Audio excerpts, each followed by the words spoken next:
സംസ്ഥാനം അടിയന്തര ആവശ്യങ്ങൾക്കായി വാടകയ്ക്കെടുത്ത ഹെലികോപ്റ്റർ മുഖ്യമന്ത്രി വി.ഡി. സതീശൻ സ്വകാര്യ ആവശ്യത്തിന് ഉപയോഗിച്ചതിൽ വ്യാപക വിമർശനം.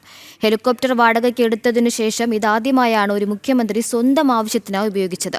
പ്രതിപക്ഷത്തിരുന്നപ്പോൾ ഹെലികോപ്റ്ററിന്റെ വാടക ചെലവിൽ പിണറായി സർക്കാരിനെ വിമർശിച്ച സതീശനും ധൂർത്തിന്റെ കാര്യത്തിൽ ഒട്ടും പിന്നിലല്ലെന്ന് വ്യക്തമാക്കുന്നതാണ് വിവാദയാത്ര. ജനങ്ങളുടെ നികുതി പണം പരസ്യമായി ദൂർത്തടിച്ച മുൻ പിണറായി സർക്കാരിന്റെ അതേ പാതയിൽ തന്നെയാണ് തങ്ങളുമെന്ന് തെളിയിച്ച് മുഖ്യമന്ത്രി വി.ഡി. സതീശൻ.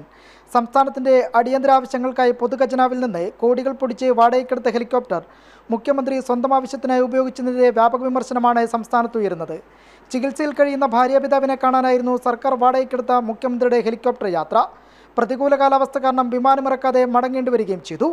ഹെലികോപ്റ്റർ കരാർ അടിസ്ഥാനത്തിൽ വാടകയ്ക്കെടുത്തതിന് ശേഷം ചരിത്രത്തിൽ ആദ്യമായാണ് ഒരു മുഖ്യമന്ത്രി തൻ്റെ സ്വകാര്യ ആവശ്യങ്ങൾക്കായി ദുരുപയോഗം ചെയ്യുന്നത്. പ്രതിപക്ഷത്തിരുന്നപ്പോൾ പിണറായി വിജയൻ സർക്കാരിൻ്റെ ഹെലികോപ്റ്റർ യാത്രകളെയും കോടികളുടെ വാടക കരാറിനെയും അതിശക്തമായി വിമർശിച്ച വ്യക്തി കൂടിയാണ് വി.ഡി. സതീശൻ.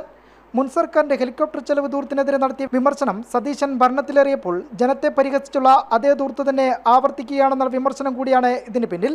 സാമ്പത്തിക പ്രതിസന്ധിയിൽ സംസ്ഥാനം ഉലയുമ്പോഴും ഭരണാധികാരികളുടെ ആഡംബരത്തിന് യാതൊരു കുറവുമില്ലെന്നും ഈ സംഭവം അടിവരയിടുന്നു. പ്രതിപക്ഷത്തിരുന്നപ്പോൾ പറഞ്ഞ വാക്കുകളെല്ലാം വിഴുങ്ങി ജനങ്ങളുടെ പണം സ്വന്തം ആഡംബരത്തിനായി പാഴാക്കുന്ന കാര്യത്തിൽ താനും ഒട്ടും പിന്നിലല്ലെന്ന് മുഖ്യമന്ത്രി വി.ഡി. സതീശൻ തെളിയിക്കുകയും ചെയ്തു. വിവാദയാത്രയിൽ ഘടകകക്ഷികൾക്കുള്ളിലും നീരസമുണ്ട്.